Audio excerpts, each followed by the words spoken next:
नमस्कार दोस्तों, तो हाल ही में आपने देखा होगा यूजीसी के नए गाइडलाइंस को लेकर पूरे देश भर में बवाल मचा हुआ है और अब ये मामला सुप्रीम कोर्ट जा चुका है। लोग प्रोटेस्ट क्यों कर रहे हैं, क्या है इस नए बिल में, आगे इस वीडियो में हम समझेंगे। 13 जनवरी को यूनिवर्सिटी ग्रांट्स कमीशन, जिसे हम यूजीसी के नाम से जानते हैं, वो भारत की सारी उच्च संस्थानों के लिए कुछ नए नियम, कुछ नए रेगुलेशन जारी कर दिए हैं। ये नियम 2012 के नियम से रिप्लेस करके इसमें कुछ सुधार करके जारी किए गए हैं। और ये रेगुलेशन, ये नियम क्यों जारी किए जाते हैं, ताकि भारत के अंदर जो बड़े बड़े कॉलेजेस, बड़े बड़े संस्थान है, उनमें कोई जातिगत भेदभाव ना हो। पर इन नियमों के आने के बाद भारत की कई सारी यूनिवर्सिटीज में, कई सारी कॉलेजेस में विरोध होना शुरू हो गए हैं। और खास करके स्वर्ण, जो जनरल कैटेगरी से बिलोंग करते हैं, वो इस बात से नाराज हैं कि इस बिल से उन्हें क्यों बाहर रखा गया। आइए जानते हैं ये बिल है क्या, इसका विरोध क्यों किया जा रहा है और लोगों में इसका गुस्सा किस बात को लेकर है, और जो 2012 के नियम थे आखिरकार उसमें बदलाव की जरूरत क्यों पड़ी। यूजीसी बिल ये कहता है कि हर छात्र को सम्मान के साथ पढ़ने का हक है और इसके लिए कड़े नियम होना जरूरी है, क्योंकि कई बार पीड़ित सामाजिक दबाव के कारण शिकायत करने से डर जाते हैं। इस डर को दूर करने के लिए जो नए नियम बनाए गए हैं, उसको लेकर एक दूसरा वर्ग डर रहा है और ये सवाल पूछ रहे हैं, क्या स्वर्ण होना उनके लिए गुनाह है?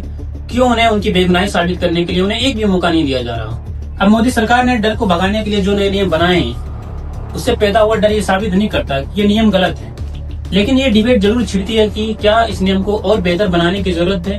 क्या बराबरी के नाम पर ऐसी व्यवस्था तैयार की जा रही है जहां स्वर्ण के लिए स्वर्ण होना कलंक बन चुका है? ये सवाल बहुत जरूरी है और इन सवालों से पूरा सोशल मीडिया भरा पड़ा है। तो यूजीसी के जो नए नियम वो 13 जनवरी को सामने आते हैं, ताकि पढ़ाई की जगह पर सभी को बराबरी का मौका मिल सके। पिछले कुछ सालों में कैंपस के अंदर भेदभाव के जो मामले आए हैं, सरकार उन्हें देखकर ये कहती है कि पुराने नियम काफी नहीं थे। इसे सुनिश्चित करने के लिए सरकार कॉलेज में खास सेंटर कमेटी बनाना जरूरी कर रही है। नियम ये कहता है कि किसी भी छात्र को ये लगता है कि उसके साथ कोई गलत व्यवहार हुआ है, तो वो हेल्पलाइन या फिर ऑनलाइन शिकायत कर सकता है और कॉलेज को 15 से 30 दिनों के अंदर उसकी जांच करनी होगी। सिंपल शब्दों में कहें तो सरकार ये चाहती है कि पिछड़े वर्ग के छात्रों को असुरक्षा महसूस ना हो, लेकिन इस नियम को लेकर सामान्य वर्ग के छात्रों में ये डर का विषय बन चुका है। इस नियम को लेकर जो बवाल है वो इसलिए है क्योंकि इस नियम में काफी कुछ बदला गया है। 2012 के नियमों में एक प्रावधान था कि कोई व्यक्ति अगर जानबूझकर किसी पर भेदभाव का झूठा आरोप लगाता है तो उसे सजा दी जाएगी। ये एक तरह का सुरक्षा कवच था ताकि लोग इसका गलत इस्तेमाल न कर सके। लेकिन सवर्णों का जो डर है वो इस बात को लेकर है कि नए नियम में इस सुरक्षा कवच को हटा दिया गया है। एक्सपर्ट का कहना है कि पीड़ित रिपोर्ट करने से न डरे, क्योंकि कई बार ऐसा होता है कि लोग डर के कारण कई बार सच भी नहीं बोल पाते। लेकिन स्वर्ण इस बात को लेकर चिंतित है कि सामने वाले को पता है कि उनकी झूठ भी अगर पकड़ी गई तो उन्हें कुछ नहीं किया जाएगा।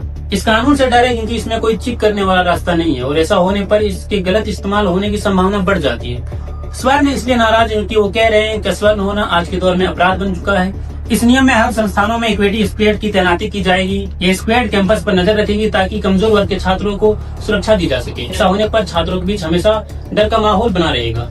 यूजीसी के मुताबिक ये कैंपस में हमेशा घूमते रहेंगे और निगरानी करेंगे। इस नियम में कॉलेज प्रशासन पर भी दबाव होगा। यूजीसी ने यह साफ कर दिया है कि कोई भी समस्या का सही से निपटारा नहीं किया गया तो कॉलेज की फंडिंग रोक दी जाएगी, यहाँ तक उसकी मान्यता भी रद्द की जा सकती है।